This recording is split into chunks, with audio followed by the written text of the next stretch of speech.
నమస్తే. కథాసుధ కార్యక్రమానికి అందరికీ స్వాగతం పలుకుతున్నది ప్రొఫెసర్ దుగ్గిరాల రాజకిషోర్, విశాఖపట్నం. ఒకసారి ఒక 8 ఏళ్ల పాప వాళ్ళ నాన్న దగ్గరికి వెళ్ళి, నాన్న, అందం అంటే ఏంటి అని అడిగింది. అప్పుడు వాళ్ళ నాన్న పాపను తీసుకుని పక్కన కూర్చోపెట్టుకుని భుజం మీద చెయ్యేసి, అమ్మా, రోజు ఉదయం పూట నిద్ర లేవగానే నాన్నమ్మ దగ్గరికి వెళ్ళి గుడ్ మార్నింగ్ నాన్నమ్మ అని నవ్వుతూ చెప్తావు చూడు, ఆ పలకరింపే అందం అంటే.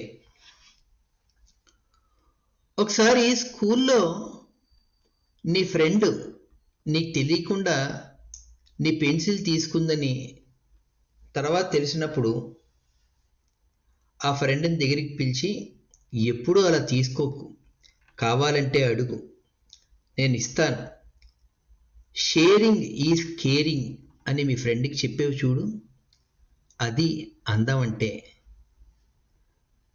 ఎప్పుడైనా షాపింగ్కి వెళ్ళినప్పుడు ఏదైనా బొమ్మ నచ్చితే, ఒకవేళ అది ఖరీదైనదైతే, ఇది వద్దులే నాన్న, ఎందుకు అంత డబ్బులు పెట్టి కొనడం, నేను ఇంట్లో ఉన్న బొమ్మలతో ఆడుకుంటానులే అని నువ్వు నాతో అంటావు చూడు, అది అందం అంటే.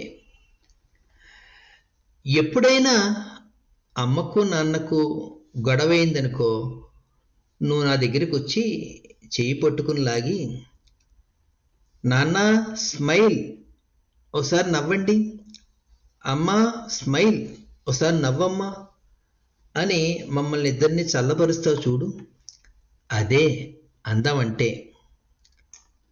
మరి నీకు ఐస్ క్రీమ్ కొన్నప్పుడు బయట నుంచి ఎవరైనా ఆశగా చూస్తున్న 2 పిల్లలుంటే, నాన్న, ఆ పిల్లలకు కూడా ఐస్ క్రీమ్ కొనివ్వు నాన్న, వాళ్ళకి హ్యాపీగా ఉంటుంది తెలుసా అన్న అంటావు చూడు, అది అందం అంటే. అమ్మకి ఒంట్లో బాగోలేనప్పుడు ఇంటి పనిలో నాకు సాయం చేస్తావు కదా, అది అందం అంటే. నా బాధ నీకు తెలియకుండా మామూలుగా నీతో మాట్లాడుతున్నప్పుడు, అదేంటి నాన్న ఎప్పట్లా లేవు, అలా ఉన్నావేంటి, ఒంట్లో బాగోలేదా, ఏం పర్వాలేదు, అంతా సర్దుకుంటుంది, ఓకేనా అన్ను నాతో అంటావు కదా, అది అందం అంటే. అనంగానే ఇలాగ ఆశ్చర్యంతో వాళ్ళ నాన్నకేసి చూస్తుంది. అప్పుడు వాళ్ళ నాన్న చెప్తాడు, అందం అంటే మన గుండెల్లో ఉండేటటువంటి మంచి భావన, మంచి ఆలోచన.